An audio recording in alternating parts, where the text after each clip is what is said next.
어려운 철학책을 한 글자 한 글자, 한 문장 한 문장 함께 읽으면서 설명해 드립니다. 안녕하세요. 철학책을 강독해 준 남자 철강남입니다. 지난 시간 우리는 하이데거의 현저성, 강요성, 반발성 등에 대해서 배웠는데요. 이 현저성, 강요성, 반발성이 가지고 있는 의미에 대해서, 그리고 그것을 통하여 하이데거가 무슨 이야기를 하려고 하는지 좀 더 읽으면서 깊이 있게 알아가도록 하지요. 우리가 함께 읽을 곳은 110쪽 세 번째 문단입니다.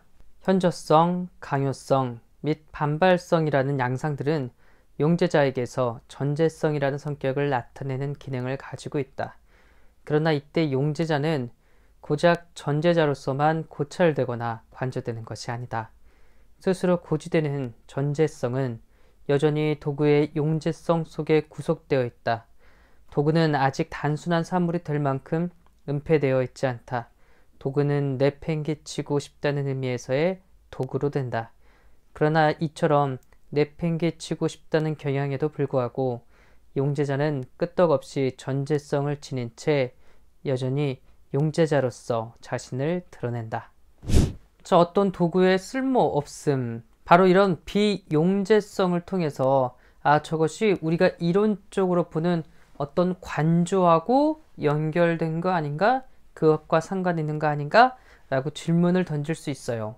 그냥 막연하게 바라보는 것이 저 현저성, 강요성, 반발성이 아닐까, 도구가 쓸모없게 되었을 때를 이야기하는 것 아닌가 라고 할 텐데, 하이데거는 그렇지 않다고 이야기하고 있어요. 저 현저성, 강요성, 반발성으로 쓸모없게 됐다는 걸 무엇이라고 이야기하죠? 바로 내팽개치고 싶다는 그런 의미에서 현저성, 강요성, 반발성이라고, 쓸모없음이라고 이야기하고 있어요. 그냥 막연하게 쳐다보는 것, 관조하는 것 아니라니까요. 그래서 저 비용제성이 드러난다고 해도 그 용제자의 용제적 성격도 함께 사라지는 것은 아니다 라고 하이데거가 이야기하고 있네요. 그러나 위와 같이 용제자와의 변형된 만남을 지적해봤자 거기에서 노출되는 것은 용제자의 전제성에 불과하거늘 그것이 세계 현상을 해명하는데 무슨 도움이 되는가. 이렇게 변형을 분석할 때도 우리는 여전히 세계 내부적인 것의 존재 곁에 머물러 있을 뿐 아직 세계 현상에는 가까이 가지 못하고 있다. 세계 현상이 아직 포착되지는 않았을 때 우리는 이제 그 현상을 주목할 수 있게 되었다. 네, 저렇게 용제적으로 있다고 한들, 아니면 비용제적으로 있다고 한들, 도구의 쓸모 있음을 우리가 바로 잘 파악하고 있다고 한들, 아니라고 한들, 우리가 먼저 발견되는 것은 어떤 도구들이 있네, 어떤 사물이 있네, 어떤 컵이 있네, 연필이 있네, 지우개가 있네, 책상이 있네, 의자가 있네 라고 하는 전제성이 더 발견되는 거기 때문에 세계 현상을 명확하게 밝힌 것은 아니다 라고 하이데거가 이야기를 하고 있네요. 그저 우리는 이전과 다른 방식으로 우리에게 주어진 세계의 많은 현상들을 볼 수 있겠구나 라는 이 정도의 생각만 얻게 되었다고 말을 하고 있어요. 참으로 그렇습니다. 언제쯤 하이데거는 자신이 꽁꽁 싸매고 있는 이런 생각들을 펼쳐낼지, 언제까지 이렇게 떡밥만, 메커핀만 우리에게 뿌릴 건지 궁금하기만 하네요.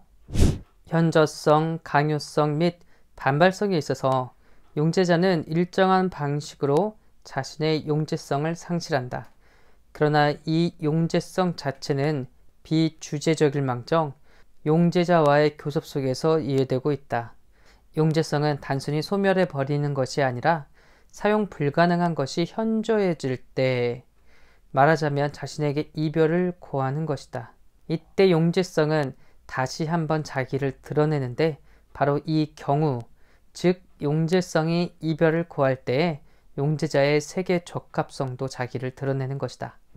네, 하이데거는 이야기를 하고 있어요. 우리가 저 도구의 용제성이, 쓸모있음이, 유용성이 물건이 파괴되었을 때는 드러나지 않는데요. 그래서 비주제적으로밖에 포착될 수 없다고 이야기하고 있어요. 그러면 용제성이 사라지는 것인가? 컵이 깨지게 되면 컵의 그 용도도 유용성도 없어지는 것인가? 의자의 다리가 부러지게 되면 앉아서 생활하기에 적절한 가구라고 하는 그 용제적 성격이 사라지는 것인가? 하이데거는 그렇지 않다고 이야기를 하고 있어요. 다른 방식으로 자신의 용제성을 드러내는데요. 컵이라는 것이 액체를 담기에 아주 적절한 그런 그릇이었구나, 그런 도구였구나.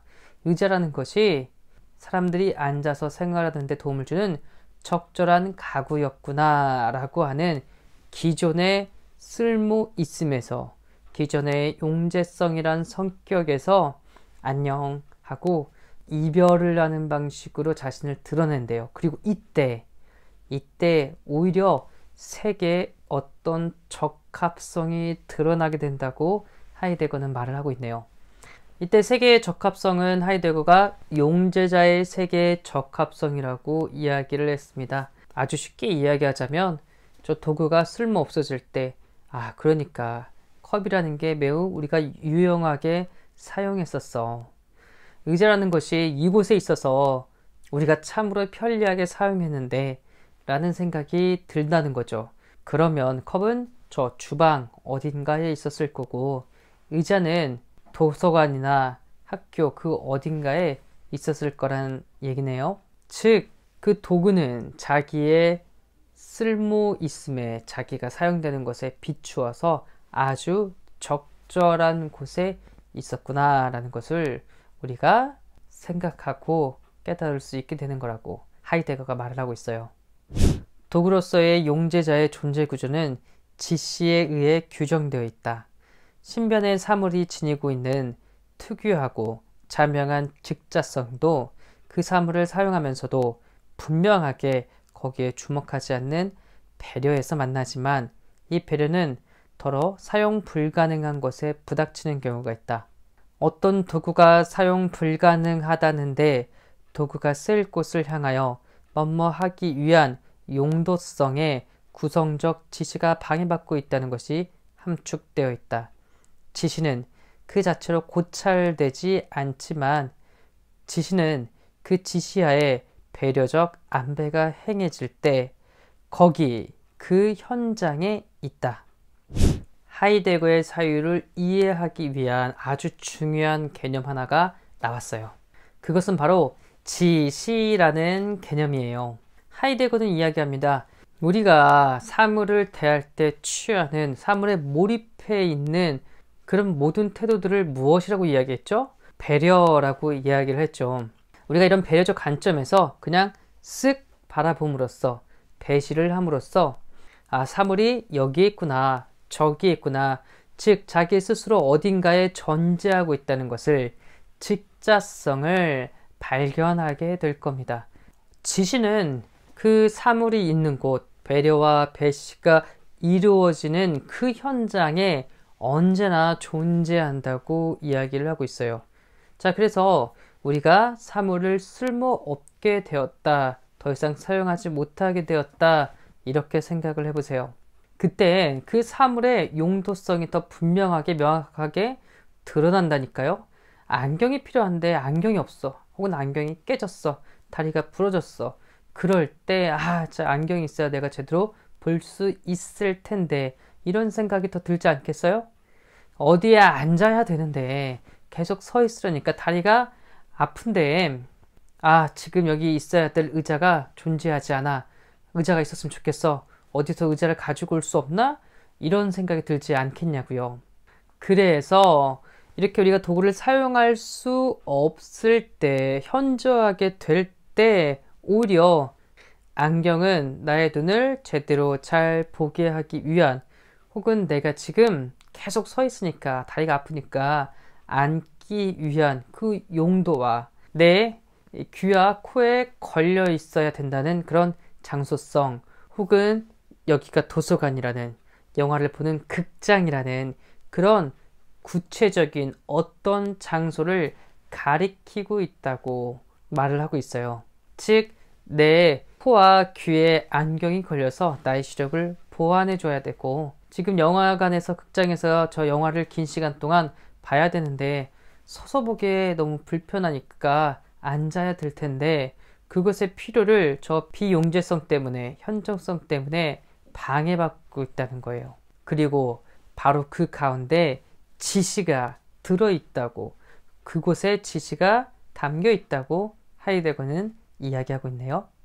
그러나 지시가 분명해지는 것은 지시가 방해받을 때, 즉 무엇을 위해 사용 불가능하게 될 때이다.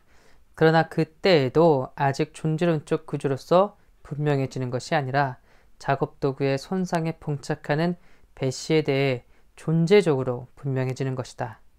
이처럼 도구의 그때그때 쓰일 곳에 대한 지시가 배시적으로 일깨워짐으로써 이 쓰일 곳 자체 및 이와 함께 작업 연관, 즉 배려가 언제나 이미 거기 머물러 있는 그 작업장으로서의 전체 작업장이 시야에 들어온다.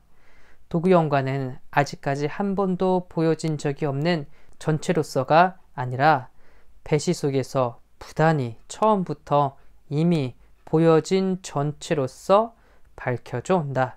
이 전체와 함께 세계가 고지된다. 하이데거는 말합니다. 저 현저성에서 비용제성에서 지시가 분명해진다고 이야기를 하고 있어요. 컵이 깨지게 되니까 그래, 이것은 액체를 담기 아주 적절한 그릇이었어. 안경의 다리가 휘어지니까 그래, 이 안경 다리는 내 코와 귀에 걸기에 참으로 유용한 그런 거였어.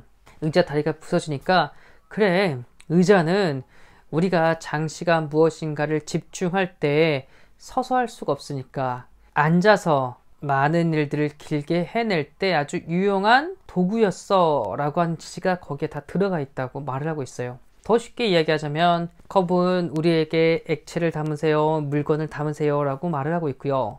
안경은 우리에게 당신의 시력을 보완해 주겠습니다, 보정해 주겠습니다 이렇게 말을 하고 있고요. 의자는 앉으세요, 당신이 앉아서 생활하기에 장시간 어떤 것을 집중해서 그 작업들을 해내기에 아주 적절합니다 라고 우리에게 지시를 해주고 있다는 거예요. 그 물건이 쓸모 없어졌을 때, 도구가 사용 가능성과 유용성을 잃어버렸을 때, 편리성을 잃어버렸을 때 그 도구가 있었던 목적이, 그 도구가 우리에게 가리키는 그 지시들이 더 분명해진다고 하이데거는 말하고 있네요. 그러니까 우리가 도구들을 가지고 잘 사용하면 그것의 용도 같은 것들이 분명하게 드러나는 게 아니라 더 약화돼서 잘 모르고 있다고 하이데거는 이야기하고 있습니다. 우리가 그것을 사용하지 못하게 될 때, 그때 오히려 그 도구의 용도성이 더 분명하게 드러난다고 말을 하고 있어요. 그리고 이 지시들은요, 서로 연관을 가지고 있대요. 도구들은요, 그냥 혼자 있는 게 존재 아니라 다른 것들과 다양하게 연관을 가지고 있는데요. 도구들은 자신이 쓸 곳이 어디인지 이미 먼저 알고 있대요. 자신을 어디에 놓아두어야 하는지 그것도 이미 다 알고 있다고 그래요. 도구 연관 때문에 그렇죠. 연필은 지우개와 책상 위에 같이 놓여져 있어야 되고, 때로는 필통에 넣어서 놓여져 있어야 되기도 하고요.